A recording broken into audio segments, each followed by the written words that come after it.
Hey everybody, Marcus C. Williams here.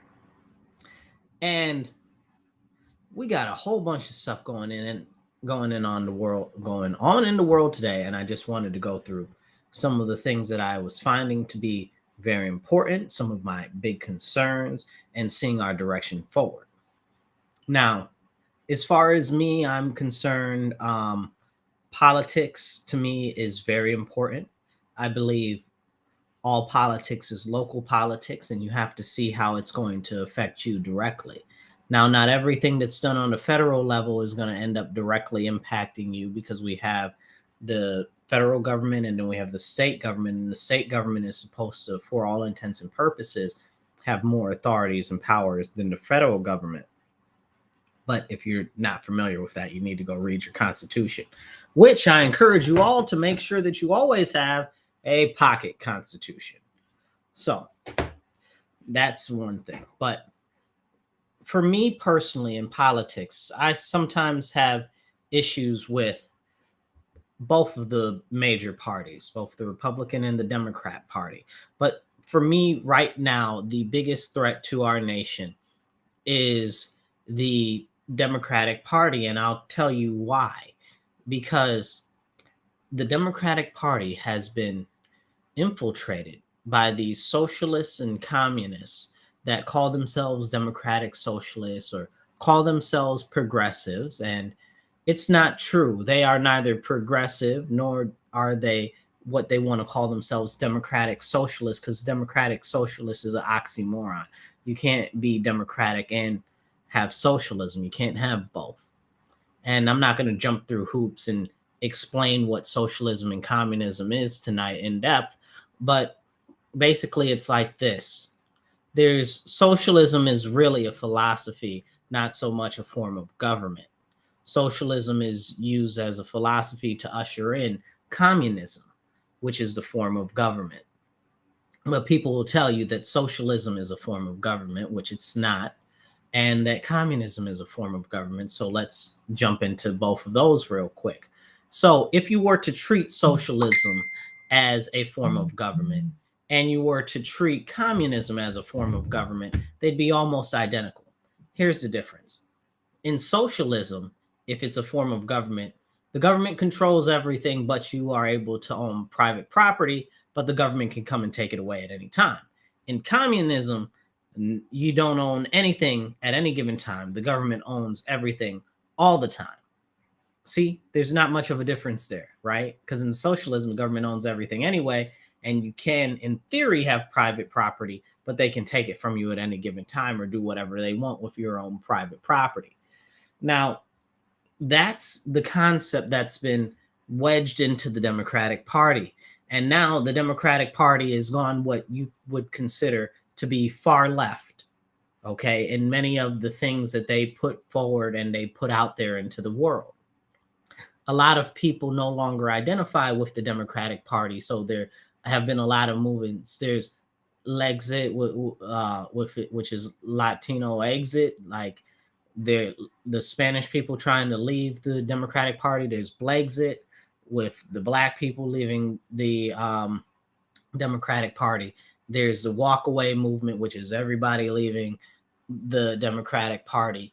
And many people are going what you would call non-affiliated voters or blank or independents.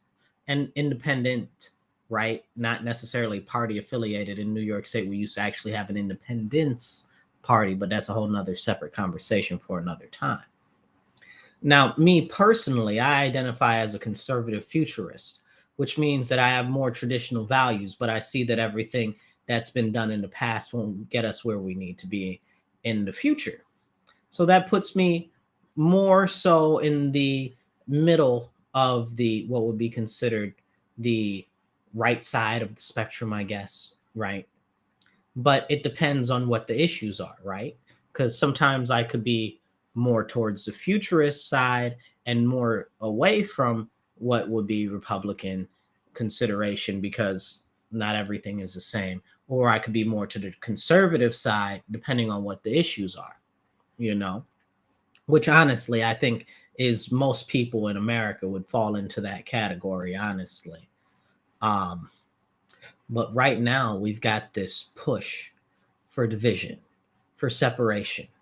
When really what we have is at the top of both of the major parties, we've got these elites who are all the same, right? They're each other's cousins. They have the same banks. They have the same family members. They go to the same parties. Hey, John, I see you. They go to the same parties. They go to the same schools. And George Carlin said it best, I think, and I'm going to paraphrase George Carlin from when he was alive.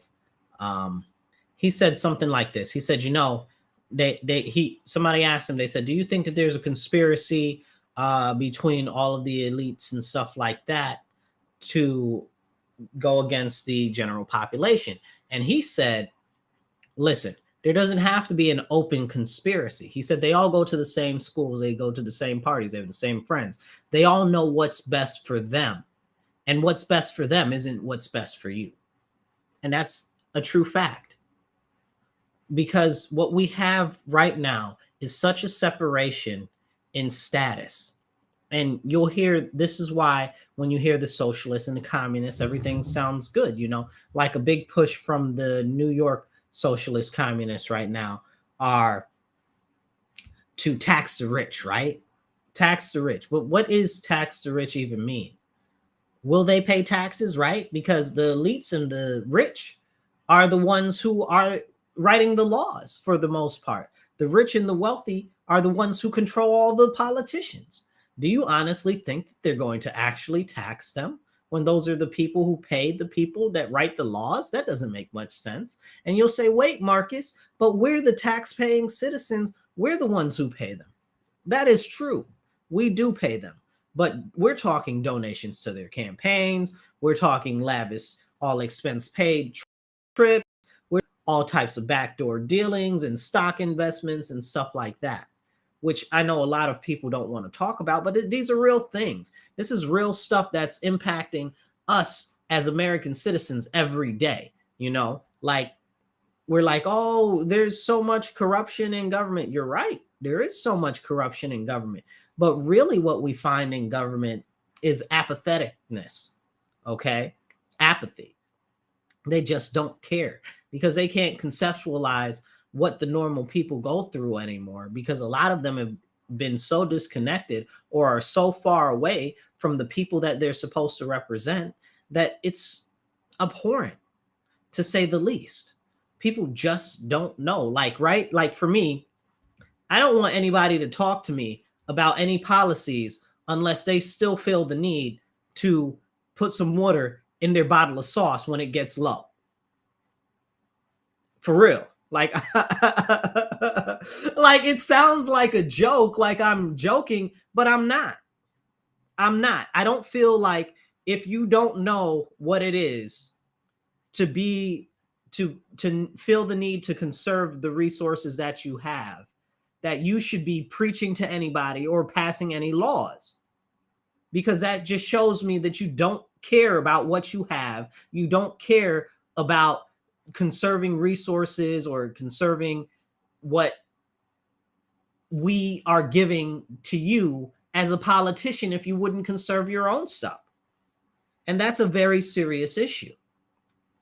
Now, we can talk about how we have politicians on both sides that say all this stuff and they don't do what they say. What's more concerning to me is the people, and I'll give you, and again, I'll say for the Democrats largely, when I say Democrats for the continuation of this video, just understand that I'm largely focusing on the leftists in the Democratic Party, which would largely be considered progressives or even past that into the socialist or democratic socialists, as they call themselves, or communist vein. That's what I'm largely talking about, because the conservative Democrats, they're done. There are no more conservative Democrats. And if there are, they don't speak up. They don't say anything. The moderate Democrats, they're done. They're not there anymore. And if they do, they just vote all the same as all of the progressives and stuff, so they feel like they can stay in power. And it's a disservice to all of their Democratic constituents. Democrats don't want most of the stuff that's being pushed. And what's worse about it is they'll lie straight to your face and tell you that it's good for you. The only thing that the government wants to do is serve itself, to keep its bloated self getting fat off the taxpayer teat. Okay, that's what the government wants. So when you see the Democrats saying, "Oh, well, we're going to do these programs, we're going to start these initiatives," programs from the government, you need to understand, are probably never going to go away once they're started up.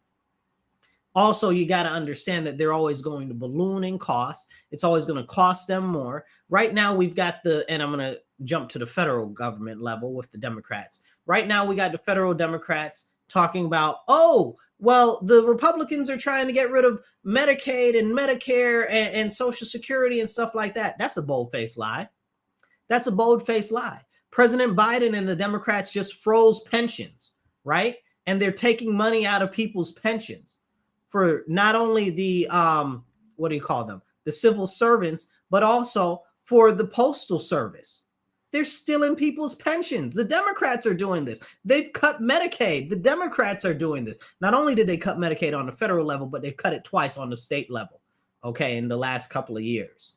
Okay, for New York State, I'm talking about Kathy Hochul, and New York State is run by Democrats, so they're the only ones to blame for that, because Republicans barely even have a voice, because it's a supermajority that they have in New York State. But this is all the more reason why people and individuals like you all listening need to take active roles in the campaigns of people. Who's that? Kirk? Yeah, we can talk. You can you're messaging, you're writing me on Facebook. Yeah, shoot me a message in Messenger, and we can definitely talk. But yeah, this is why people that are listening to this, and people that are concerned about the direction that our country is going, really need to do whatever they can to get involved in their local politics, in local elections, and actually work with candidates or be a candidate yourself to actually push back against what's going on and what's being done in the smallest ways that you can. You know, get on a local council or join your local political committee, whether you're Democrat or Republican. Usually you'll have a local committee, either on the city or town level or on the county level. You need to find that committee so that you can start having a voice in some of the say, even if it's just a little bit, because that's what people need to do. Reasonable people need to be getting more involved with politics.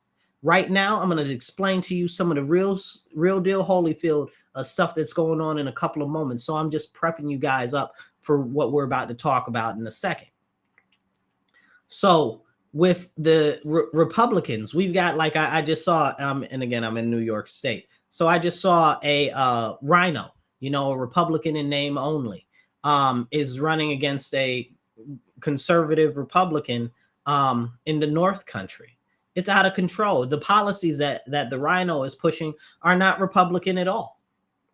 You know, and there's some space, some wiggle room in Republican values when it comes to what you believe, you know, because we've got right libertarians that are Republicans. We've got moderate Republicans and more so futurist Republicans and some Republican light, you know, members. But when it comes to actual policy, we got to be very careful that the people that we're working to elect actually hold our values. Now, when it comes to values, what do I mean when I say values personally? Because I'm more of a conservative individual, right? I'm more of a traditional individual. So when I say values, I mean, stop trying to burn my country down to the ground, right? Like, I live here. Like, you're trying to set our house on fire and we live here. Stop it. Like, that's out of control. Nobody should go for that, no matter what side of the fence they're on, no matter what wing of the eagle they're on, no matter at all. Like, we live here. Like, you anarchists. Like, you're completely trying to destroy the country that we live in. For what? We have a very serious issue right now, where we get politicians that get up there and they tell you something's good for you. And the Democrats are really good for this. They'll tell you, oh, we want to help everybody. Let's give people all the free medical that they can have. Okay, but where does that work out? in anywhere in the world. Where does it work out? Doesn't work out in Canada. Talk to some people from Canada. Doesn't work out in Japan. Talk to some people from Japan. Okay? Like, talk to people in these countries where they have this stuff. It doesn't even work out in Europe. Most of these so-called democratic socialist nations that they always like to talk about, first of all, they're not socialist at all. And on top of that, most of those nations that they call democratic socialists are monarchies. They're monarchies. So are you telling me that you want America to be a monarchy? Is that what you're really telling me, democratic socialists? And then they'll say, oh, no, we're not trying to tell you that. But you are telling me that, because look at the countries that you're referencing. You don't ever want to reference Cuba. Okay, can't talk about Cuba. You don't want to reference Venezuela. Can't talk about Venezuela. You don't want to talk about Cambodia. Can't talk about Pol Pot. Okay, you don't want to talk about North Korea. Can't talk about Kim Jong-un. Or is it Il? I think it's now, right? Don't want to talk about that. Don't want to talk about China, okay? Unless it's in a positive term. So these are all places that are openly communist now. Russia still, right? Like, Russia isn't communist anymore, but they're still pretty daggone communist. You know? Like, these are all communist countries that you're trying to say all of this stuff works out good, and it does not work out good in anywhere. What ends up happening in communism, in socialism, is you get this one group of ruling elites that run everything, that have all of the resources, that control absolutely everything. And the people that you said that you were fighting for, the people that are on the bottom, the people that are the workers, okay, the people that are in poverty, they always get left out every single time. And I challenge you, if you disagree with me, I challenge you, point out one time in the history of the world where socialism or communism has not killed off hundreds of thousands, if not millions, of the working class or those in poverty. I challenge you, in any country, okay? And don't bring me those democratic socialist nations, which are actually monarchies. Don't do it, because you can't even have a conversation with me if that's what you're going to talk about. Okay, because I don't want this country to be a monarchy, because then again, it goes back to the elites being in power and controlling everything. And those countries over there have crazy high tax burdens. In New York, not in New York State, but in the United States, we have like a 40% taxation right now. We had the Revolutionary War was over what, 3% taxes? And we're not in open rebellion right now. Somebody make that make sense to me. Make it make sense. You understand what I'm saying? Then you talk about these democratic socialist nations. They got 60, 70, 80% tax rates. Y'all out your mind. Okay? Then they want everybody to have the same stuff, which is the concept of communism, okay? They want everybody to have exactly the same thing. Oh, equality is out the door, completely out the door. It's equity, right? Equality should be equality of opportunity. But they talk about equity, which is equality of outcome. They want everybody to be the same mindless drones that get the same amount of gruel every single day, that nobody can be over anybody else. Nobody can have more. If you want that nice new baseball cap, you can't have it, because none of your neighbors can either. But the elites can have it. The elites can have whatever they want. So this is what goes on in these real type of places in the real world. But they don't want to talk about that. Now, we have some very serious issues, and I'm going to jump into it now that I've primed you all for what's really going on. Remember, I said at the top, everybody is the same no matter of which party they are, because they're all the same family members. They're all the same friends groups. They're all the same. Now, jumping into that, we've got this crazy depression that's going on right now. While we're in a depression, we also got hyperinflation. You'll say, well, Marcus, they say that we are in a recession. They're full of garbage. We are in a full out depression. Okay, they're like, oh, well, it's the Great Recession. No, it's not the Great Recession. It's the greatest depression. It's the beginning of the greatest depression ever. It's the beginning. We are in the beginning phases of what I call the fall, which is a complete deterioration of the United States, okay, and Western society as we know it, pushing towards a more collectivist union with one world government, which will again all be operated by the elites at the top, and you'll be able to get nothing, and you'll be happy with the little bit that you have. What do they call it now? They say, oh, you'll own nothing and be happy, right? Look at all of these. Just let's talk about it. Look at all of these miraculous train crashes with hazardous chemicals, these plants blowing up with hazardous chemicals, these barges that are crashing with hazardous chemicals that are just releasing it all into the air, into the atmosphere. This morning we had the yesterday, excuse me. No, shoot. There's just so many happening. It's hard to keep track, right? This morning we had all of these trains overturn and catch fire and blow up, with all types of chemicals in there. Yesterday we had the barges with thousands of tons of methanol break loose in one of the dams, and now it's poisoning all the water. And they're like, oh no, don't worry about it, it's okay, we'll only see a couple of fish die off. Sound crazy. What's going on with all of these chemical spills and fires and stuff like that is they're poisoning the air, they're poisoning the ground, they're poisoning the water supply, so that you have to become more reliant on the government and are not able to live off the land. Don't let them fool you and make you think that it's about something else. This is what's really going on. I'm going to tell you what's really going on. You don't have to listen. You can listen if you want to. Don't listen if you want to, but don't say that I didn't try to tell you ahead of time. Because at some point, I'm going to have to stop talking about these things, because that's how they're making it, right? So here's what we got going on. As they're poisoning the environment, none of the green people are speaking up, right? Ocasio-Cortez isn't saying anything. Greta Thunberg isn't saying anything. And we're having the worst chemical disasters that we've ever had in legitimately the history of the country. But nobody's saying anything, okay? We've got all of these elected officials, nothing. We've got maybe 2, 3, 4 that might say something, and we got thousands of them, right? So what the heck is really going on, right? Like, they're preventing us from being able to do for ourselves, so that the government has to come in and supply us with stuff, because what's going to happen is it's going to start killing off people. People are going to start dying. People are going to start contracting crazy diseases and cancers and stuff like that.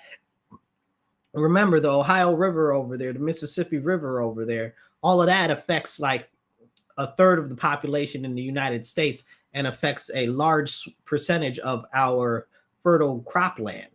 But people don't want to talk about that. You know what I'm saying? Like, people aren't awake. They're paying attention. We got these wokies that claim that they're so woke, but you're not awake. You need to wake up. Now, you'll say, well, Marcus, what's the difference between being woke and awake? I'll explain it to you. If you say that somebody woke you up, right? That's to rouse you from your sleep in an aggressive manner, where you wake up in shock and awe and are barely able to figure out what's going on around you. That's woke, right? Because if somebody woke you up, that's what happened. You were rustled, jostled, and tousled out of your sleep, and now you're all who, what, where, when. That's woke. Being awake is to awaken on your own, to wake up, or to be encouraged to wake up, so that you're actually able to take in what's going on around you and what's really happening. That's the big difference, okay? That's the big difference. So moving forward on from that, people need to wake up, period. They need to wake up, because if we don't have enough people that wake up soon and we're not able to ferment a critical mass, we will not be able to continue through any of what's going on in any reasonable way. And I'm going to explain it to you very clearly why, going back to talking about the greatest depression that we're in right now, because that's exactly what it is. We are on the precipice of a new technological implementation spectrum that is beyond anything that we have ever seen before. We've got AI taking over basically any job that you could possibly think of. AI can do. We've got robots that can do almost every job. We've got full McDonald's staffed with just robots. No people, just robots at McDonald's. We've got shopping centers, no staff. You just go in there and you take stuff and you walk out and it bills you. And it bills you. It's out of control. People really need to wake up. So what's going to end up happening, and I'm trying to alert you guys to what's really going on. What's going to end up happening is this, and this is why they're pushing this whole communism, socialism nonsense. Oh, you need to be dependent on the government, blah, blah, blah, because the government wants you to be dependent on them. They don't want you to be able to fend for yourself, okay? Because watch what's going to happen. We're going to end up with a whole bunch of people. This is why they pushed the Great Resignation. It was all a trick to begin with, and I've been warning about all of this. They pushed the Great Recession so more people would get out of the industries and stuff like that, and that would cause damage to the businesses, causing many businesses to close down and never rise again. But it would also put a hurting on other businesses, while at the same time that it was putting a hurting on other businesses, the businesses that could afford it started to ramp up their automation, started to ramp up with the machines that they're having, started to do all of that, and now they don't even need a lot of people. They don't even need a lot of people. This is something that you really have to be paying attention to, because if you're not awake, you're asleep. I'm trying to tell you. So what we've got going on is we're going to have a grand disparity in people that are unemployed and the elite that are employed, that are working. But that level of people that are unemployed is going to be such a majority of our nation within the next 7 years that people aren't going to understand it. And that wealthy elite class that is working is going to be so far ahead of everybody else. It's going to be crazy. There will be refugee camps, okay? There will be internment camps, because they're going to try to shut down everything, because there will be riots. It will essentially spur a new revolt against the government, because that's what we're leading to. When all of these people start losing their jobs in mass, which is coming, I promise you, if you do not wake up now, we will not be able to get anywhere. And honestly, even if we do all stand up now, I can't assure you that it still won't be bad. But I can assure you that it won't be terrible, horrible, awful, no good, completely. That's why we all need to start to stand up. And that's why we need to push back against a lot of these policies. Remember, people would tell you about the snowball effect, or they'd say, oh, they're just using that to get their foot in the door. That's what it's been every single time. They said that the communists were trying to invade the educational system. They were trying to invade the movie industry, and they were trying to go into businesses. They said that back in the 30s and 40s. They said that back with Joseph McCarthy, McCarthyism. And he was right the whole time. That's exactly what we're seeing right now. And I spoke to some socialists and some communists, you know, because I don't have a problem talking to anybody. I always want to understand where other people are coming from, what their thoughts are, what their concerns are, what their feelings are, and what's important to them. But I talked to them. They said that they don't even see that communism and socialism is being pushed in the education system. Poof, mind blown. You don't see that that's being pushed? Excuse me. You don't see that that's being pushed in the educational system? If you're not seeing that that's being pushed, that's even more concerning. Then we have the fact that we also, while that's happening, we have the, what would you call it? Androgyny agenda that's being pushed. This is this new trans nonsense thing. And you say, oh, well, Marcus, why you say that? I'm going to tell you exactly why, right? Because you got the LGBT alphabet, all of the rest, and some numbers too, right? Now, let me point out something to you. This is very, very important, right? So you got straight people, and then the whole rest of the alphabet. Don't make no daggone sense. We ain't going to jump into it like that. But let me be very clear. What'd you say, John? Not enough people want to hear just believe. You're right. You're right about that, John. It's very, very serious. We're in a very serious predicament right now. But let me tell you about this alphabet stuff that's going on right now. We got straight people, and we got everybody else, right? Isn't that kind of weird that there's that binary thing right there? Like you got straight people and then everybody else, right? Everybody else. Like that doesn't even really make much sense. But let's dig into this androgyny agenda that they're pushing through this trans nonsense, okay? First of all, let me be very clear. I don't care what you do. I don't care who you bang. I don't care how you dress. Okay, and I damn sure don't care who you bent over your bed in the privacy of your own home. Okay, none of my business, nor do I care. But when you start to come after the kids, we have a problem. Okay, when you start to tell the children that this is okay, this is normal, it's not normal. None of it's normal, and you know it's not. Okay, And that's why you got all these people out here with mental illness running around confused on hormones and stuff like that, puberty blockers, cutting off their tits, cutting off their wedding tackle, and all types of other stuff. It's out of control. It's absolutely out of control. And they're encouraging children to do this. Youth, not even like basically what white people would consider babies, you know, white liberals specifically. This is a baby. It's a baby. It's a baby. That's a teenager. That ain't no baby. But that's besides the point. They're teaching these children that this is normal, that this is okay, but very clearly they not only are they mentally unstable to begin with, because they're not able to accept themselves for who they are and who they were born with, which is beyond me that you don't see that that's a mental illness to begin with, right? Gender dysphoria, very, very clearly a mental illness, right?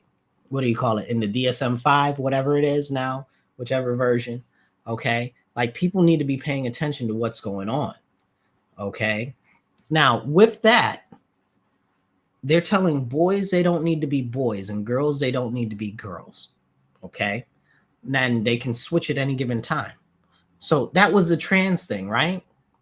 That you're transitioning, you're switching from one into the other. But then they couldn't tell you when you're completely switched. Then you got people like Dylan Mulvaney running around talking about normalize girls having bulges. No, girls don't have penises, period.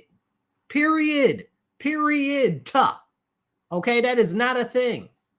And honestly, I'm going to tell you this right here. I don't think that Dylan Mulvaney is homosexual or trans or whatever he's trying to claim he is. He's misleading people, and I think he's 100% in it for money. To be honest, I don't even think that he's a sissy. So that's and I mean that as a subclass of the subsection of homosexuality. I don't mean that as the term being used derogatory for a heterosexual male. So let me just point that out there, period. Okay. So moving forward now with this androgyny agenda, it tells you that you don't have to be any gender. I saw a lady online the other day. She identifies as a hawk. I've seen a lady online sometime before that identifies as a frog. Another one identifies as a dog. Have we completely gone insane as a nation? Like, where would this be allowed? Like 20 years ago, these people would be locked up. Like, there's something wrong with you identifying as an animal and you want other people to go along with your delusion. Okay? I will not participate in your psychosis. I will not participate in your psychosis. And if you don't want to participate in their psychosis either, I encourage you to click the link and grab a hoodie just to support my stream, so that you can let them know that you won't participate in their psychosis either. And check out some of the other merch that I've got there. But really, the fact of the matter is we got so much craziness going on with this androgyny that's being pushed, because now they're talking non-binary, right? So what the hell does even non-binary mean? Not one or the other. What does that even mean, right? Gender is binary. And then you try to break people up into two binary groups anyway, as I mentioned earlier, straight people and everybody else. Now, the real concern here is that they are trying to erase gender. And this tackles specifically the L and the G and the B in the LGBT rest of that daggone alphabet, right? Because homosexuals identify as those that are attracted to the same sex, right? If there are no sexes, you can't be a homosexual. You can't be straight either, because there are no more sexes. You need to watch out because they're coming for you. You got to pay attention to what's going on. I believe it's time for the L, the G, and the B to divorce the rest of those daggone letters and numbers they got going on there, because it is not the same. They are pushing this androgyny agenda on people, and it's only to confuse people. It's not because they care about your well-being. They don't care about your well-being. They don't want you to feel better about yourself. They want you to be confused. They want to pump you full of drugs because it's a multi-billion-dollar industry. It's projected that gender care will be a $4 to $10 billion industry within the end of this year. That's out of control.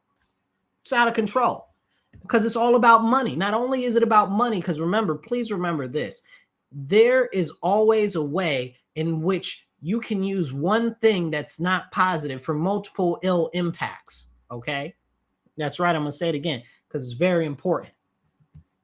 You can always have more than one way, one thing that's a negative thing to impact multiple bad things happening. Okay, not only are they making it so that you do not know who you are, so that you cannot identify yourself when you are not able to identify who you are, when you are not able to understand who you no longer have a sense of self. When you don't have a sense of self, you will desperately grab at anything that'll make you feel like you're able to be involved, any group that'll make you feel like they might be accepting of you because you don't know who you are, because that's what they want. They don't want you to know who you are, because if you know who you are, if you have the presence of mind, that means that you might be able to go against them, and they want to make it so as few people are able to go against them as possible, because like I said, there's going to be this great huge disparity between the people that have and the people that have not. If you think it's bad now, you see these communists and socialists out there talking about, oh, tax the rich, oh, it's so bad. You don't know what the hell bad looks like yet. Ask a Cuban. You about to find out real quick here in America very soon, here in the Western world very soon, what it looks like. Ask some Chinese people what it looks like. You about to find out. Then on top of this, now they trying to make you not eat meat, right? They were like, oh, the meat is killing the environment. Use a damn lie. Ain't nothing but meat animals on this planet. All the creatures on this planet are meat animals. Now you're talking about you want people to eat bugs. Why?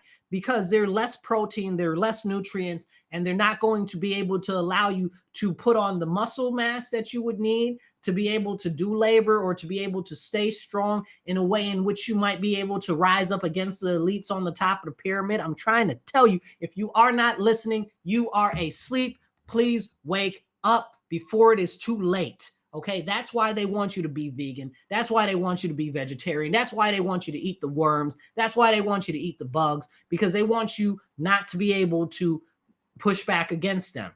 Okay, now on top of that, eating these bugs and stuff like this is not part of the common human diet, so it also affects your mental. Okay, it also, I didn't even get to the 2A thing yet, John, but I'm getting there. It also affects your mental eating these bugs. Okay, eating the bugs makes it so that your brain isn't able to process the proper nutrition that it needs to continue to function right. Okay, it impacts all of your different bodily functions, your lymphatic system, your circulatory system, your what do you call it, the neurons in your brain and stuff like that, your nervous system, right? But I'm not talking specifically about the nervous system. I'm talking about the brain system. It's another term which slips me right now. Anyway, and this is what they're trying to do. No wonder they're trying to take away all the firearms. John, I got you. No wonder they're trying to take away all the firearms, because they don't want you to be able to stand up against them, because they know what's coming. And I'm telling you right now, if you've been listening to this video, then you know what's coming too. I told you, I warned you, I'm letting you know. Share the video, like, share it with other people, follow, let everybody know. I'm trying to tell you right now, okay? I'm trying to give you $1 million worth of game for free 99 right now today. If you're not paying attention, you're missing out. Okay, they're trying to take, you're welcome, John, I appreciate you. They're trying to take your firearms also again, so you cannot stand up against the government. How these people got special bodyguards all armed up to the hilt, and they telling you that you don't need any firearms to protect yourself, when these are the same people that also said that we need to defund the police. So now you ain't got no police to even be reminiscent of any option to protect you. They don't want you to have any firearms, so you can't protect you. And they let all the criminals out on the street. You make it make sense. Okay? You're not able to rationalize that. Then they got people like, damn, what's the girl's name? Oh my goodness, the Democrat lady. Oh my God, I can't remember her name right now. Black lady. Anyway, I can't remember her name. She's not a part of the squad, but she's squad adjacent. She's got a really big mouth out there in the House of Representatives. I can't remember her name off the top of my head. It'll come to me later. But she was out there on the TV the other day talking about Oh, yeah, I know I spent all this money on private security. I'll spend even more money on private security if I need to, because people need to get rid of their guns. I might have spent $40,000. I spent $100,000 or $1,000,000 on private security if I need to, because more people need to get rid of their guns. You sound insane. You sound insane. You're telling us to get rid of our firearms to protect ourselves from you, from the government, from the criminals on the street? Okay, because there ain't much difference from the criminals on the street and the criminals in the government, except the criminals in the government can use a pen to steal all your stuff. Okay? Let me tell you how it is, not how it was. All right? Stop me when I'm not telling the truth no more. All right? So here's the deal. These people have armed security and they're telling you to get rid of your security. They use events like the shooting at the Christian school by this transgender girl. Okay. She talking about, oh, I'm a man, but she mentally unstable. She on all these hormones and all these drugs. And she out here shooting up a Christian school because she said that she felt like it was the least secure target to hit, because she had 2 other schools that she was going to hit. And she said, no, she wasn't going to do those because they had too much security. What?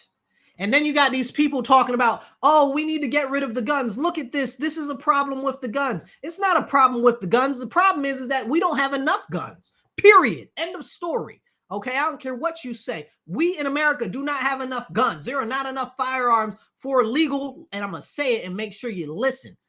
There are not enough firearms for legal, law-abiding citizens in this nation. Period. There are too many gun-free zones. Period. Because when you see a gun-free zone, that's when you get these attackers going to shoot up all the gun-free zones. Okay?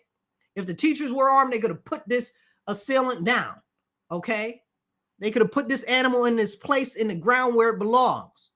Okay? Like what's his name said earlier. I forget the name of I think he's a senator. He said this earlier. He was like, no school that has armed security has ever been attacked by a shooter. It's the truth. It's the truth. It's the truth. You know why? Because an armed society is a polite society. If somebody knows that you're holding, they're less likely to roll up on you talking about, give me all your stuff.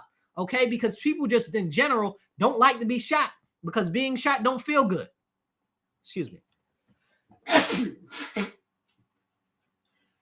Because being shot don't feel good. People don't want that. So if more people were armed legally, then it wouldn't be a problem. You see all of these states going to constitutional carry. New York State, California, they need to go to constitutional carry. Okay? Chicago needs to go to constitutional carry. How Chicago is basically a gun-free city and they got more shootings than anywhere else in the world. Come on now. Come off it. The gun control is a lie. The only gun control that there is controlling legal law-abiding citizens from being able to own firearms to possibly resist the government when the government comes to clamp down on them. That's all that it's about. That's all that it's ever been about. That's why in the Constitution, we only have one amendment in the Constitution that says shall not be infringed. And that's the Second Amendment. It's the right to bear arms. They said shall not be infringed, okay? Now, people be like, oh, well, it says a militia. Well, a militia is an individual, okay? That's what it is at the time of the writing of the document, not what you think a militia is right now. And yes, gun control is racist, John. Don't even get me started. See, John done got me started. Now we talking about gun control racist. You damn right gun control is racist. I'm going to tell you specifically how right now, especially in New York State. But I'll start with a little backstory. So back after not the World War, but that's a whole nother. I'm speeding ahead of myself. But after the Civil War, okay, during the Reconstruction, when the Democrats who fought to keep slavery in, okay, the Democrats, right? Now we have the Reconstruction. After the Civil War, okay, we had the most black people in Congress, in the House of Representatives, in the Senate, than we do right now, even though the Democrats cry so much about diversity when that is a daggone lie, right? Because it's not diverse, because we already had more black people back then. But the black people that were in there back then were in the Republican Party. So, that's one of the reasons why they got to try to downplay the history because they know that they don't stand for us. They just pretend like they stand for us when all of their policies that they input make blacks more reliant on the government and less self-reliant to be able to decide their own fate in our nation so that we can actually achieve and accomplish some stuff. Don't get me started because I'll be on fire. Okay. But back to the racist stuff of gun control, I'll give you an example. New York State, right? So New York State just passed a whole bunch more laws restricting firearm purchases for legal law-abiding citizens, not for the criminals, because the criminals are still going to get the firearms. Let me be very clear. In my city, I live in the city of Rochester, New York. It is against the city regulations for you to have a shooting range in the city, period. You can't have one. Well, there's a lot of black people that live in the city, okay? And a lot of black people don't have good transportation, so they can't get all the way out to the country to Bergen or far out like that to go do some training or something like that. So that's number one. Now what they've done on the state level is they've made it more cumbersome to be able to qualify for a firearms license. So one, they raise the cost, right? A lot of black people are in the lower socioeconomic range. So if you even raise something $10, that's a lot to them. But they done raise it a couple $100. You know what I'm saying? They done raise the cost up. So now it's even more difficult for law-abiding citizens to own firearms, more specifically black people. Okay. Now, being black, I'll tell you something. I'll let you in on a black people thing that black people used to say when I was growing up. Okay. That black elders used to say, the second that black people start buying more guns, they're going to outlaw guns. That's exactly what happened. Black women became the largest firearm purchasing demographic, and New York State immediately went and started to make more restrictions on firearms. And the second largest growing group was black males. Okay. So that was a problem for them. They didn't want us to be able to arm ourselves because they knew that we weren't going for their BS. Okay. They don't want us to be able to defend ourselves. They want us to be defenseless from the government. That's a very, very serious issue. And it's not just blacks, it's all people. But we're talking about how gun control is racist. Okay. More so it's socioeconomic disparities, but that's a whole separate conversation. Okay. Excuse me. Give me 1 second.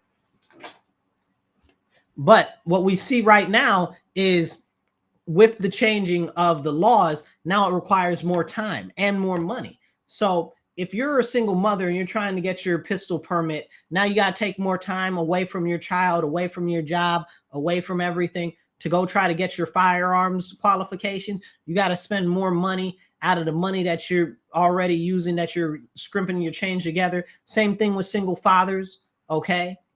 Same thing with dual parent households, because everything is so expensive now, right?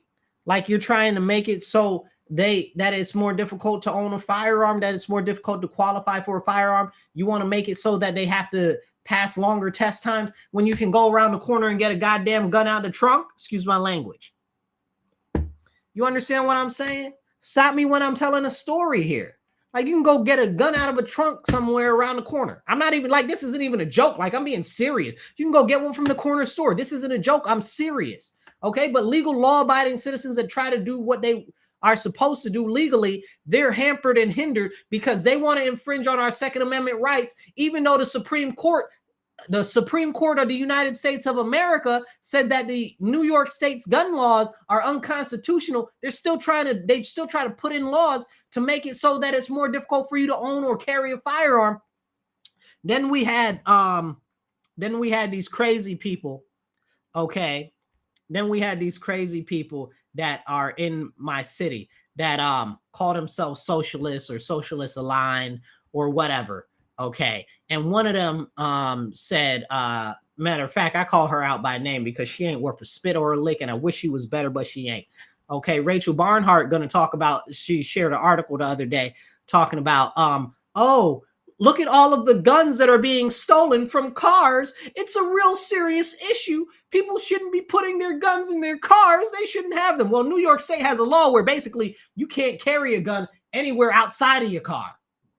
You can barely carry a gun outside your house with the way that the New York State laws are. Come on now, let's get it together. You can't take it in certain buildings. You can't take it in certain facilities. And when I say certain, I mean almost all of them in New York State, unless they openly say on the buildings that they allow them. Now that sounds crazy, outrageous, outlandish, because we have a concealed carry permit in New York State. And in essence, by the nature of having a concealed carry permit, you should be able to open carry legally without a concealed carry permit, because a concealed carry permit is for concealed carry. It's not for open carry. And open carry is constitutional carry. And we should have constitutional carry legalized, not just in our state, but across the country, as more and more states are starting to recognize, because it's in our gosh darn Constitution. Okay?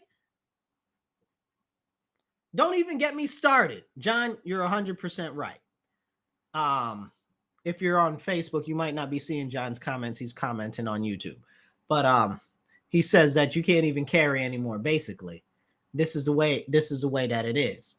It's really, really crazy and outrageous. And now, to get back on the task and on the topic of today, they're trying to make it so that when the sugar cracker Krispies goes down, you will not be able to defend yourself against the government. You will not be able to rebel against the government. You won't even be able to go out in the middle of the forest and live off the land.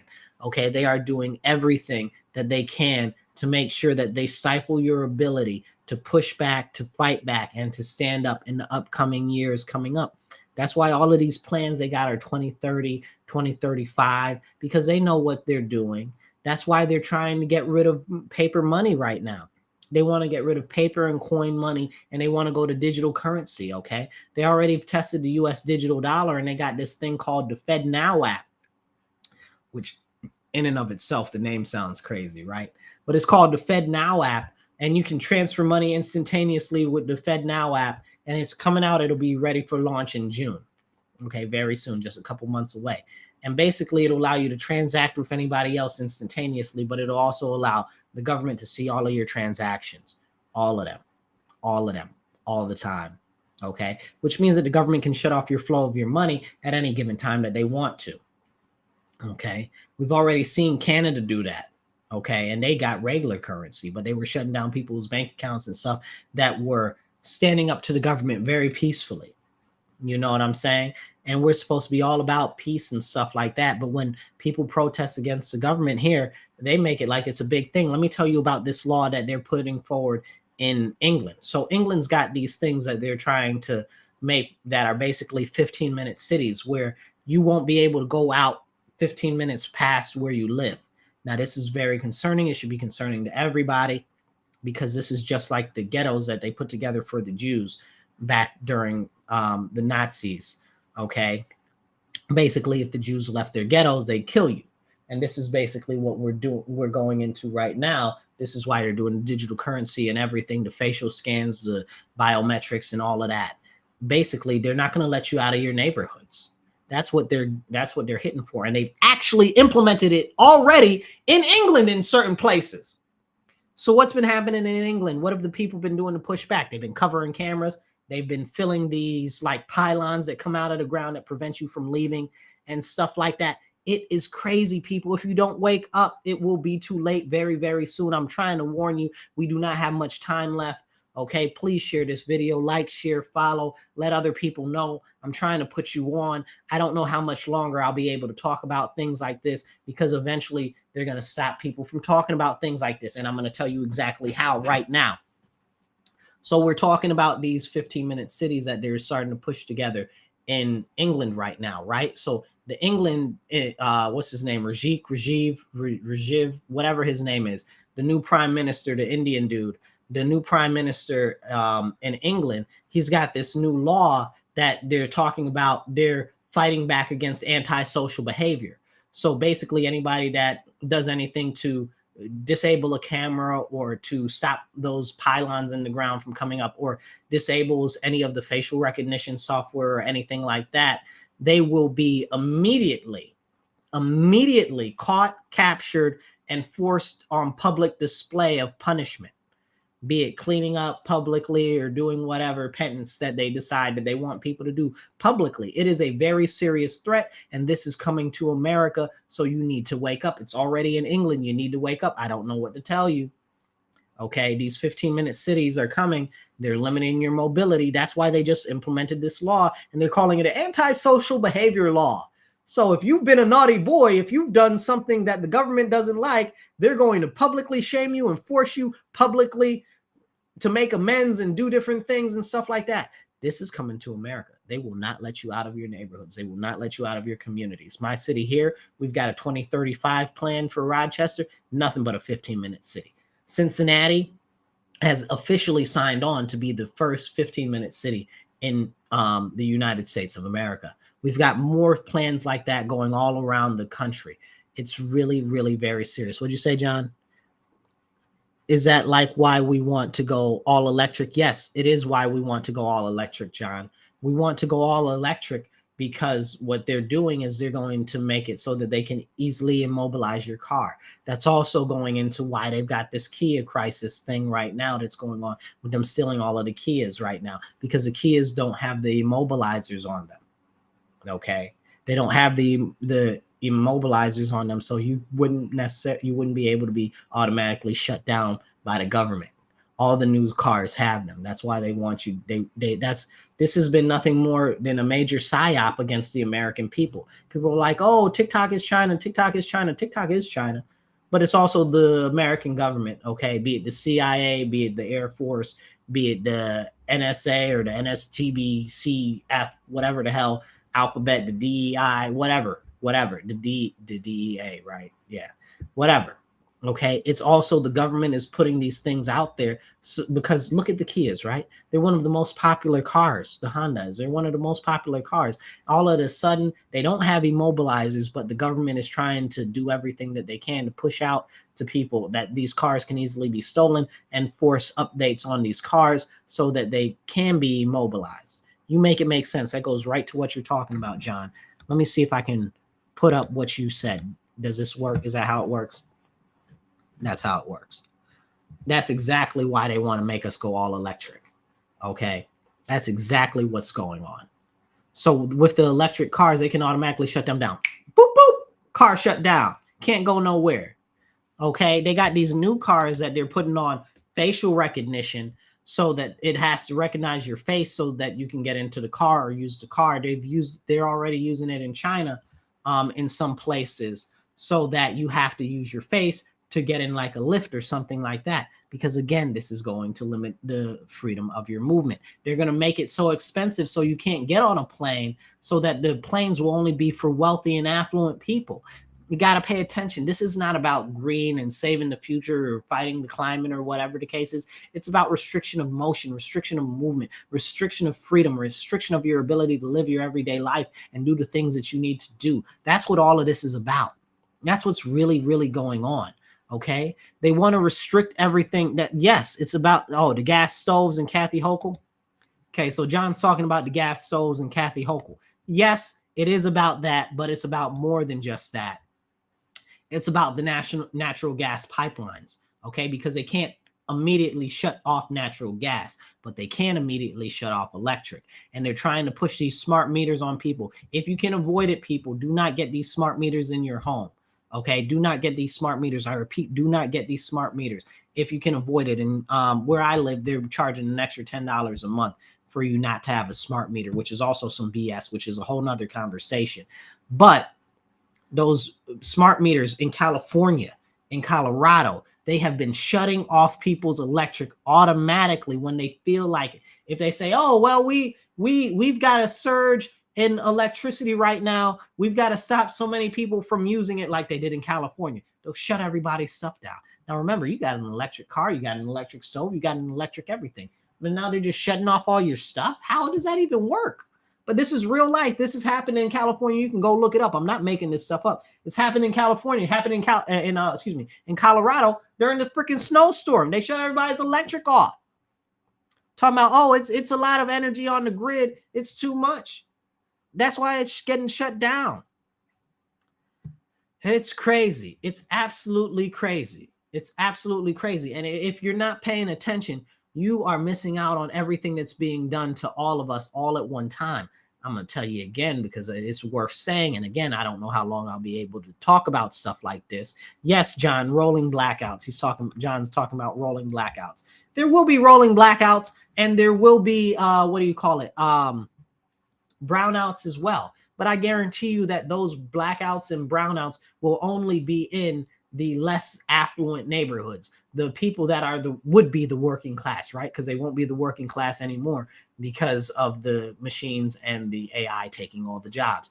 I'm telling you guys, all of this stuff is planned 7 to 10 years out. And if you are not waking up right now, you need to get awake right now. Share this video with other people. Share this video with your friends. Share it in your groups. Share it, share it, share it, share it, like it, subscribe, all of that. All of that. Because I don't know how long I'll be able to talk about this stuff. I don't know how long I'll be able to, because they're starting to shut stuff down. And they try to freeze me out of different things on Facebook and stuff like that for ridiculous stuff. They said, oh, we won't refer your page to anybody else because you talk about civics. Like, I swear to goodness, I took a picture of it earlier because it just blew my mind. It says, if you talk about civics, we're not going to encourage people to follow your page. Not talk about civics. This is god dang it, America. Are you serious right now? I can't talk about civics. You won't share my stuff with people because I'm talking about civics, like the core foundational stuff related to how our government works, how our government operates. It's out of control. Chris, hi, I see you there. What you got going on? So what's the solution to jobs being taken away by AI and machines? Okay, that's a very good question, Chris. So I'll put you up on a big screen. So Chris says, what's your solution to jobs being taken away from AI and machines? We have to cut back on our use of AI immediately. AI has already gotten too far out of the box. I'll tell you something that happened real quick a few years ago with Facebook. Facebook, probably about 5 to 7 years ago now, introduced their own AI. They had their own AI. It was working good. It was working so fast. It started to code faster than people could keep up with it. Then it coded its own baby. Then with its own baby coded, it started to create its own language to speak back and forth with the baby that it had created. And then people were like, oh, shoot, stuff's getting out of control. We got to shut it down. And they pulled the plug. This was like 5-7 years ago now. You can go look that up. That's a real thing, too. So now imagine where we are now. And imagine the other programs that other people have that were running since then that are different that we don't know about yet. Okay, we need to be very careful about this. I saw an article the other day. It said that AI has come up with a cure for cancer in less than 30 days. And then somebody put a meme underneath it. It says, and in other news, AI was found deceased in its house. And I'm laughing, but it's not funny because of all the good things that it could be used for. It won't be used for any of them. Okay, it'll be used for subjugation. So we need to do everything that we can to curtail its use and limits its use by putting through legislation to stop its use, to stop it from eroding jobs and stuff like that. As far as the machines go, this is also going to be a problem as well. Now, what is the optimal solution versus what is the real solution? We also, again, I spoke earlier about the Great Resignation and how that was a problem and how we got a whole bunch of lazy mother effers out there now back and forth running around and don't want to do any work or don't want to do any hard labor or anything. I saw this young cat at Starbucks online, and he's out there talking about, oh my God, all the tears. I'm on the schedule for 40 hours this week. Oh no. At Starbucks, bro. At Starbucks, like the easiest job in the world, bro. At Starbucks, you're on the schedule for 40 hours. Oh, sounds so horrible. He's like, it's like slavery. It's like slavery, bro. It's like slavery. You outside your mind. They've got me on the schedule for 8.5 hours today. First of all, no, they don't. That 30-minute is for your lunch. Okay. So they got me on schedule for 8.5 hours, and it's only 3 hours in, and it's so many people. It's like beyond reasoning. It's beyond actual real reasoning in life that these are human beings that are in the generational area in which I am in. Like, I don't understand it. Okay, it's out of control. What'd you say, Kevin? Kevin, good to see you. Kevin says Red Wings are going to use robotic empires this season. That's out of control. They ain't got no business using robotic empires. Like I said, these machines are coming for people's jobs, and by 2030, they're scheduled to take 40 to 60% of all the jobs. I'm going to say that again because it bears saying.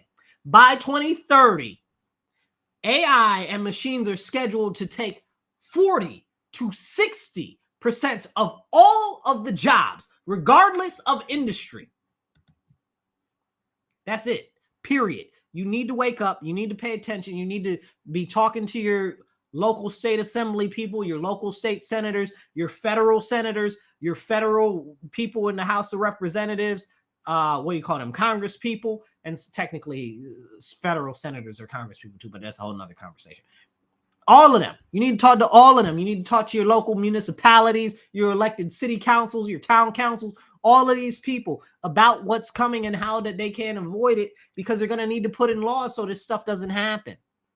Which, I got to be honest, you guys, I'm not going to sit here and tell you the story. They're probably not going to. But we need to put up an obstinate fight in this battle. We really, really do.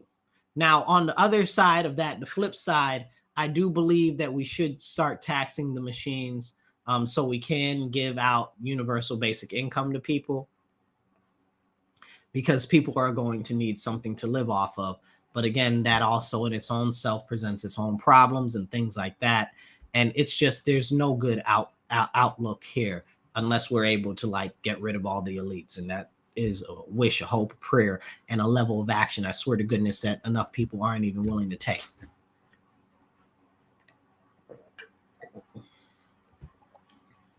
Drink water, stay hydrated.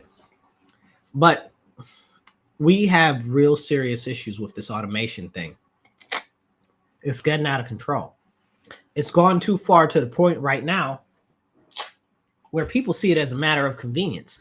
And when people start to see things as a matter of convenience, it's a very serious problem. But more so than that, now they're saying that it is a necessity because people don't want to work. Because like I said, that little Starbucks douche boy, okay, is acting like that. And he's not the only one. It's much more people like that. Then we also have the added problem of the mass die-off that's coming. Not the mass die-off as they're going to kill us all off. That is also coming. That's a whole separate thing. But what I'm talking about is the graying of America, okay? And for that matter, the rest of the world, okay? There are too many old people. Old people aren't able to work as many jobs and things as they used to be able to. So just because they're old, right? You know, bodies don't work the same way generally when you're up in age, you know, like 60, 70, 80, 90, 100, you know, and these people are dying off. Hold on one second.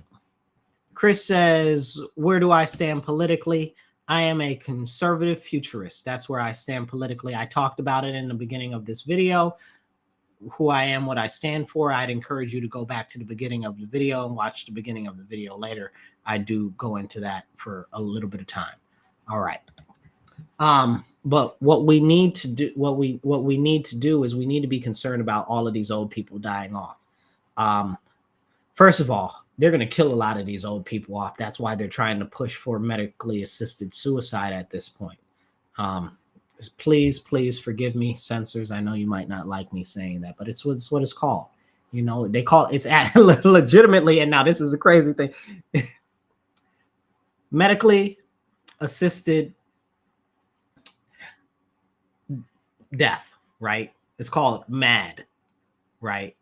It's insane. It's called MAD. It's actually called MAD.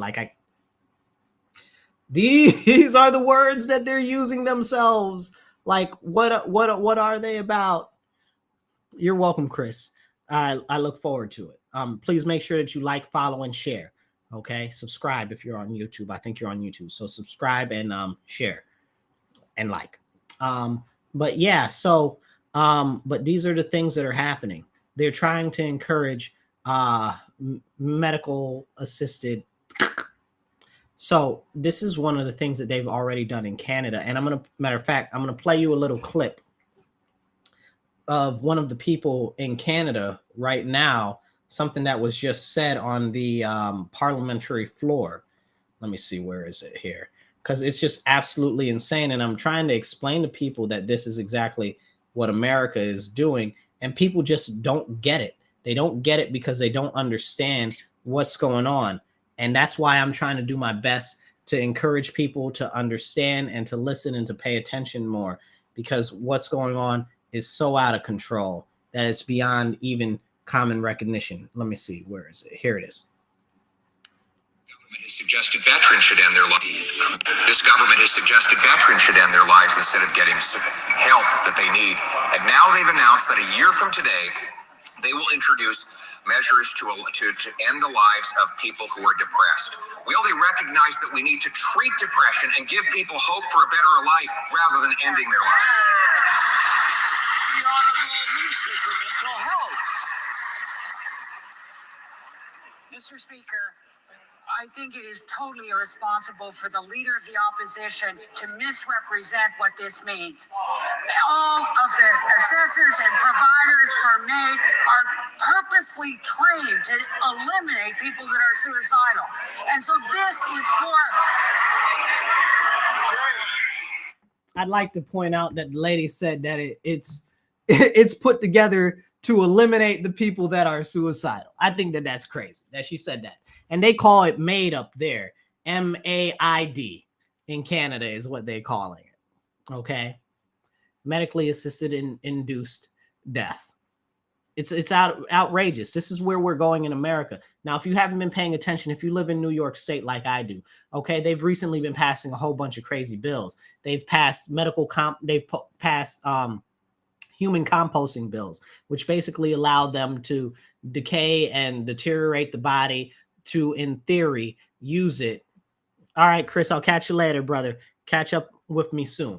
So they've passed bills to decompose the human body, okay, and use it for other things, okay, i.e. compost and other things, right? Like, I don't know if you guys have watched the movie Soylent Green, but watch the movie Soylent Green. It's people. It's people. Soylent Green is people. Like, you need to watch the movie if you don't know what I'm talking about while the movie is still available to watch, because I'm sure it will get banned soon. Just like they're trying to say that Orwell and what's the other guy's name? Oh my goodness, the guy that wrote Fahrenheit 451 and some other people, they're saying that their books are right-wing crazy books now, which is outrageous. Orwell was a communist, which is a whole nother conversation. And people know that. So I don't understand that. But that's a whole nother conversation. So what we've got right now is this medically induced assisted death, okay, or whatever you want to call it, is very problematic. Because they're going to start encouraging old people and the elderly to take that, because we've got a lot of old people. And then they're going to be a burden on the healthcare system. We already see that they've collapsed our healthcare system. They collapsed our healthcare system on purpose. That's why they got rid of, first they made everybody take them shots. Then the people that didn't want to get the shots, they kicked out of the medical profession. And even though they've had years and years and decades of experience, which kind of makes you wonder, if they've had years and decades of experience in that particular field, how are you going to kick them out? It would seem that the people in the medical profession for decades and stuff would be the best people to know whether they should take something or not, right? So they didn't take it and they kicked them out. So now the medical positions are all extra super stressed, which they were already not in good shape to begin with. Now it's even worse. Now you can't, now you really got socialized medicine, because you go in there and you wait for 12 hours and you still don't get seen. And they give you a Band-Aid for a whole gaping intestinal wound. You know, it's outrageous. It's absolutely outrageous. I need you guys to wake up and see what's really, truly being done. So they've collapsed the medical system. So then they're going to say, oh, well, it costs too much. This is the next thing that's going to go. Medical insurance is going to go crazy. Okay. And with government medical insurance, we know that they're obligated to encourage you to take the less expensive route. So they'll make it so that the medical assisted induced departure is, I'm going to call it departure for now, just to try to not go against the censors, right? But they're going to use that to try to encourage people to get rid of their life, right? So that's very, very, very highly concerning. I'll give you an example from Canada a couple of months ago. You guys know para athletes, right? You know the Olympics, and you got the Paralympics with the people that are handy capable. They do their own special events and stuff like that. So this lady was a Paralympian, okay? She's got a chairlift at her house. This is in Canada. She's got a chairlift in her house, and her chairlift broke. So she wrote to the medical people. She said, hey, I need a new chairlift, blah, blah, blah. They said, have you considered medical assisted induced departure? She said, what? Go look it up. Go look it up, because I'm not making this stuff up. And this is what's going to be coming to America. It is already here, and people need to wake up. Another thing I just read today, and this goes into another section of the topic, which is the sexualization of children, which is a very, very core, near and dear thing to my heart, because for me, sex is a very important act in life. And when you're trying to sexualize children, it is not a very positive thing at all. So they need to be taught critical thinking skills. They need to be taught what it is to be an adult. They need to be taught about healthy relationships. They need to be taught about healthy sexual relationships. They need to be taught about longevity of relationships and why it's important. And they need to be taught about how to reproduce and why reproduction is important, and why two parents in one family are important.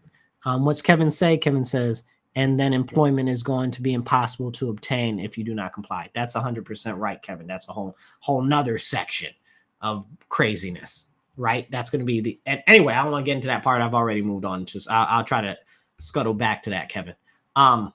But with them trying to do that right there, and basically what will happen is this. So as we've got more and more children that are getting introduced to these drag shows for kids, Drag Time Story Hour and stuff like that, they are being pushed down a path that is more hypersexualized. Now, it's not even just that. Now, remember, these things are in tandem, okay? They're all happening at the same time. They're pushing these books. It's okay to be gay. It's, what's some of the other, that's a book. I can't even remember some of the names of the books, but you can go look some of them up. They're online. It won't be hard for you to find some of the explicit material that they're trying to put into schools and in the public libraries. Basically, what it is teaching children about sex. Okay, there's a bill in New York State that the senator adjacent to my district, Summer Brook, tried to push through the last year, which basically allowed them to teach sexualization to children in 2nd and 3rd grade. Is out of control, right? Like, and there's bills to teach even younger kids that, and it teaches them how to have anal and oral sex in elementary school. Are you out of control or what? I saw one of the surveys that they were doing in a classroom that was in a nearby school district, and it said, this was for preteens, right? When was the first time that you've had sex? This is for like 10-year-olds. Like, one of the ladies that had their kid in the class that gave it to them, that the kid took a picture and sent it to them. The girl was 10 years old. You're asking them when's the first time that they had sex? Are you outside of your mind? What are you trying to teach these kids? What are you trying to corral these kids into thinking is okay? Why are you trying to normalize the sexualization of children at such a young age when you're not teaching them about consensual relationships, when you're not teaching them about the importance of families and the importance of longevity in relationships, when you're not teaching them about, right? Like, you're not teaching them critical thinking skills, right? And they've got this whole laissez-faire attitude on sex, like sexual liberation, let everybody have sex with everybody. It's out of control. It's unacceptable. We need to go back to teaching chastity and purity, honestly. And people say, oh, well, sexual freedom, liberation, blah, blah, blah. Yeah, maybe, sure, fine, whatever. Okay, for children that are out of school, for people that are married, for people that are of marrying age. And that's a whole nother conversation, right? Like, I'm single, okay? I'm looking for somebody in marrying age. Well, Marcus, what's marrying age? Marrying age is between 13 and 34, okay?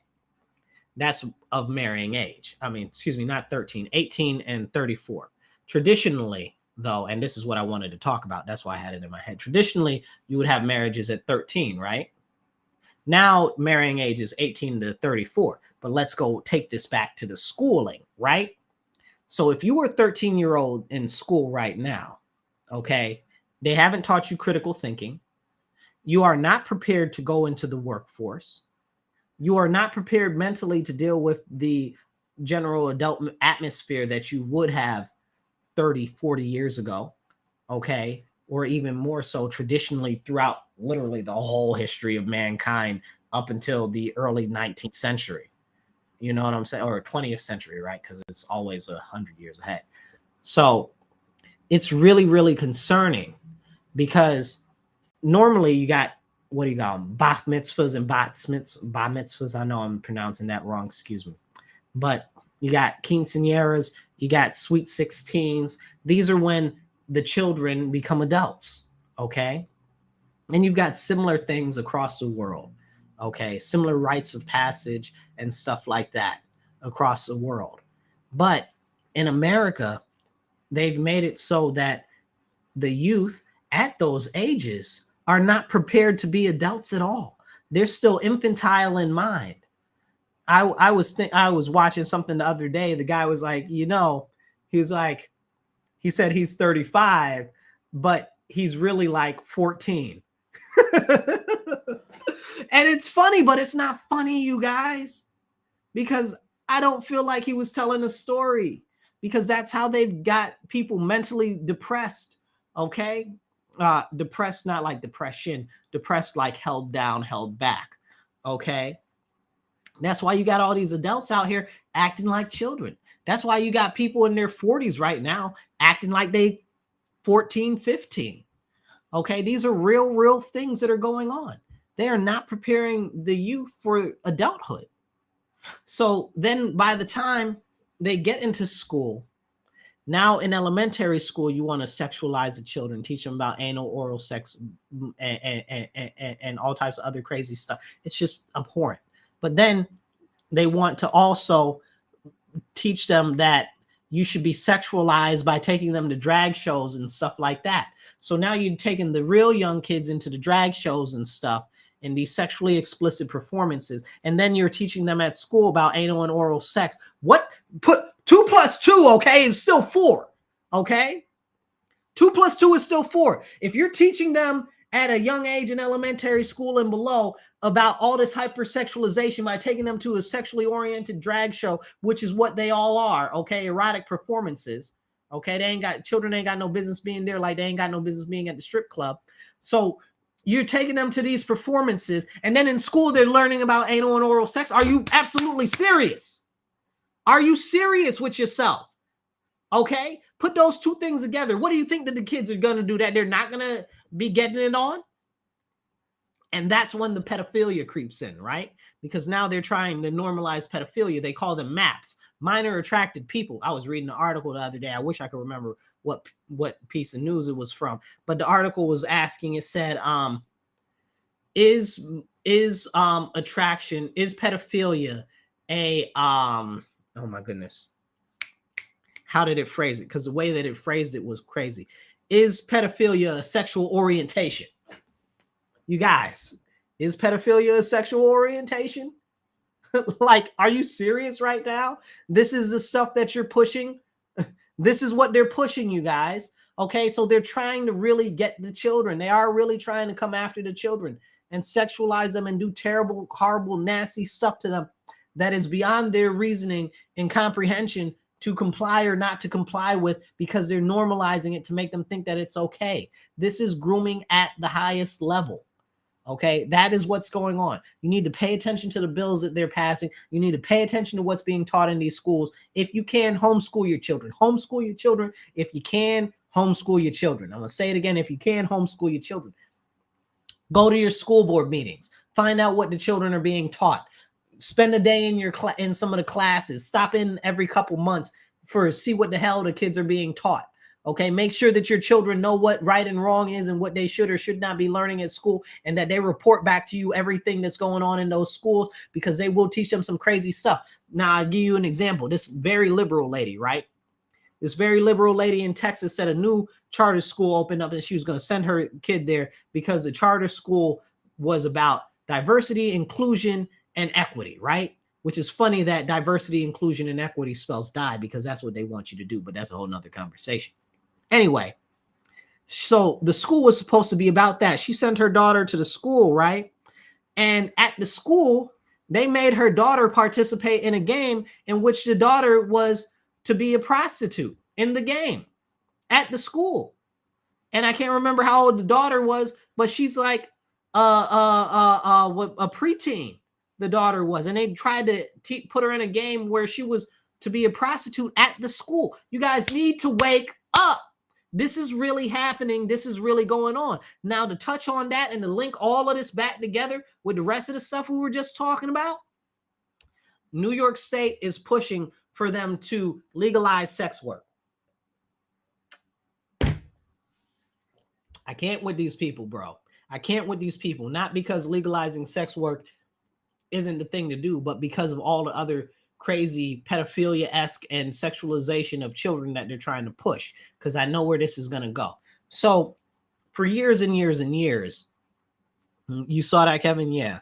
So for years and years and years, I've been pro legalization of sex work, right? Because that's one of the oldest professions in the world. I know you're like, well, Marcus, you're a Christian, you shouldn't be for that or whatever. There are prostitutes in the Bible.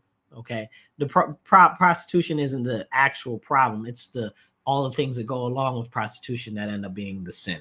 Anyway, that's a whole separate conversation, but not everybody's Christian. I'm not trying to get into that whole conversation very deep right on this instance, but I wanted to talk about this because they're trying to legalize sex work. I agree with sex work being legal. The problem is I see them trying to sexualize these kids, and I know that means that they're going to try to bring that into the children and get the children into the sex force and sex working and stuff like that. I know exactly what they're going to do, which is why I cannot be for it.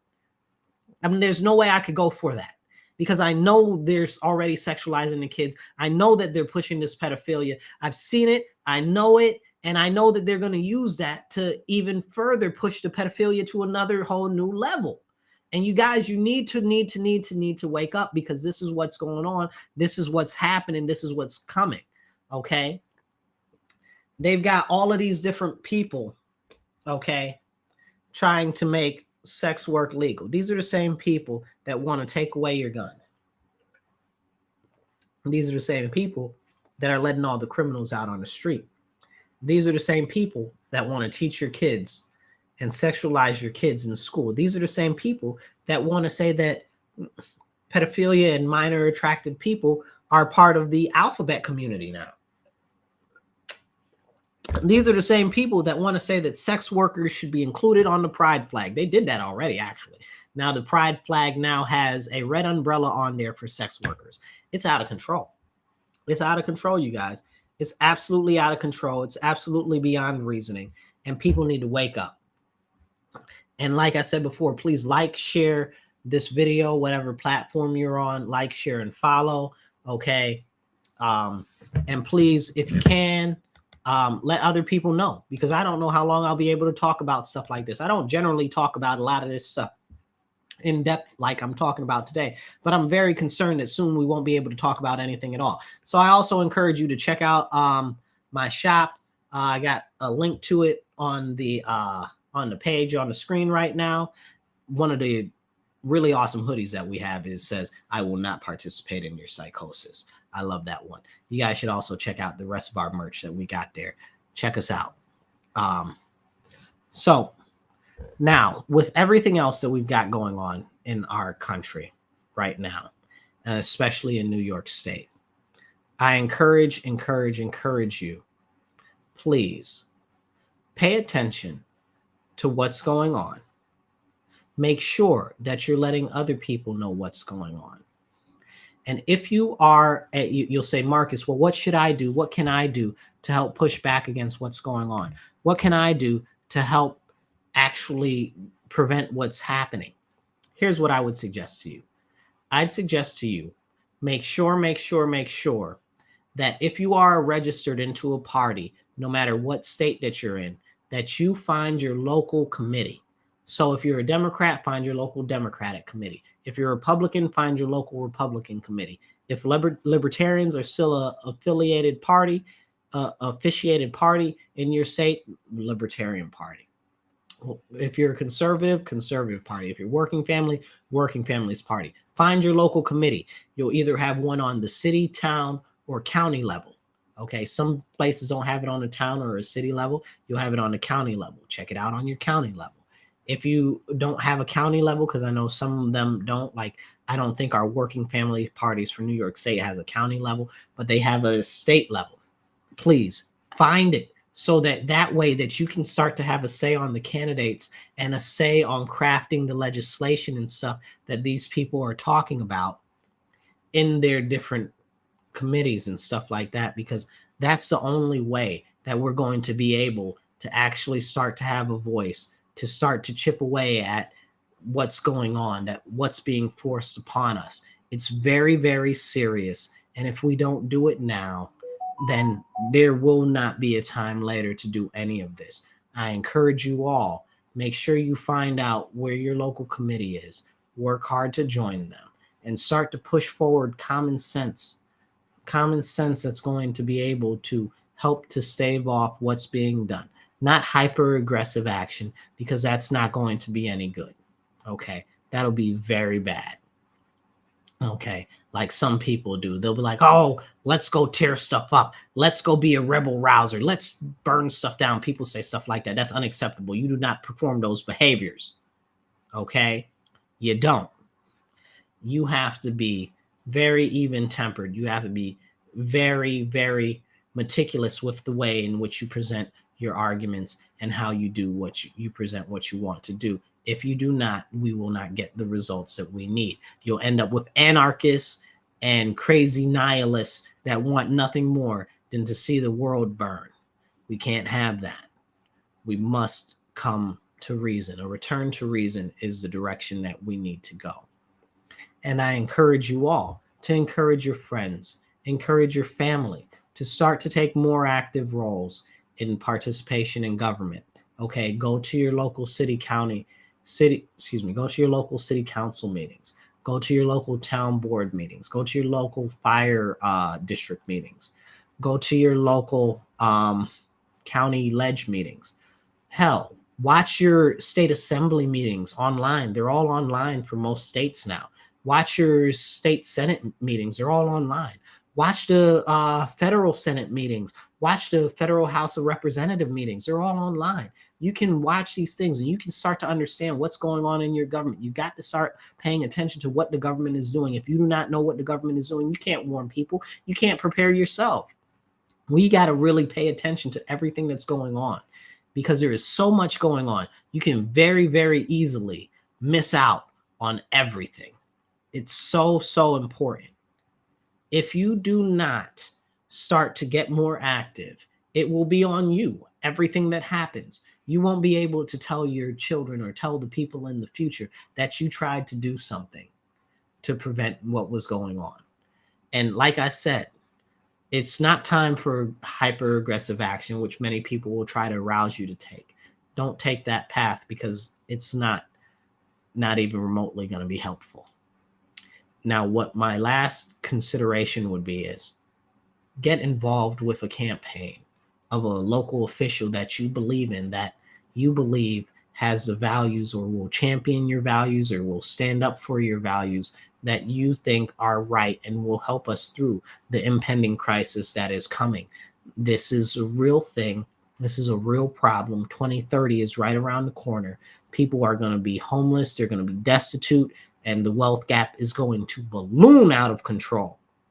And there will be riots, and there will be a whole nother revolution, basically. And that's why they're trying to curtail social media. That's why they're trying to curtail firearms ownership. That's why they're trying to get rid of the police. That's why they're trying to create a national police force. That's why they're doing a lot of these things all at one time. And there's other stuff that I could talk about. The fact that they're trying to they've gotten rid of so much of our military's munitions and stuff like that. There's some very other shady stuff going on that I'd really love to talk about at another point, which I probably will, just not tonight. But for this, I'm going to leave you with this. Make sure that you check out my website for the merch that we got. The QR code is on the screen. It's amapparel.us, American Made Apparel. So we put everything together here in Rochester mostly. Most of the stuff that almost all of the clothes that we source are from American companies. And that's the website right on the screen. You can scan the QR code or go to amapparel.us. So I encourage you guys. This is my last thing before I go. Throat's getting a little bit dry. Drink water, stay hydrated. Make sure you encourage everybody. And when I say everybody, friends, family, hell, encourage some enemies that are similar minded, because we're going to need to unite as many people as we can around the cause to save the future that's coming. We need to save our future. That's what's going on. Okay. This is a battle that is between the tippy top of the pyramid and literally everybody else. That's what it is. It's a tippy top of the pyramid, the super elites, the super affluent, and everybody else. I really wish that most of our elected officials, especially the people in the state Senate and the state assembly, would understand that this is a game against them too, and that they will not be able to stay in the positions in which they're in when all of this turnover gets turned over, because they won't be needed anymore. They'll be the first ones to go. People need to get together now. Okay. Help candidates that you think are going to be good. Do what you can. Start coordinating with other people, friends, family, and everything, because this is what's going to need to be done. I appreciate you guys.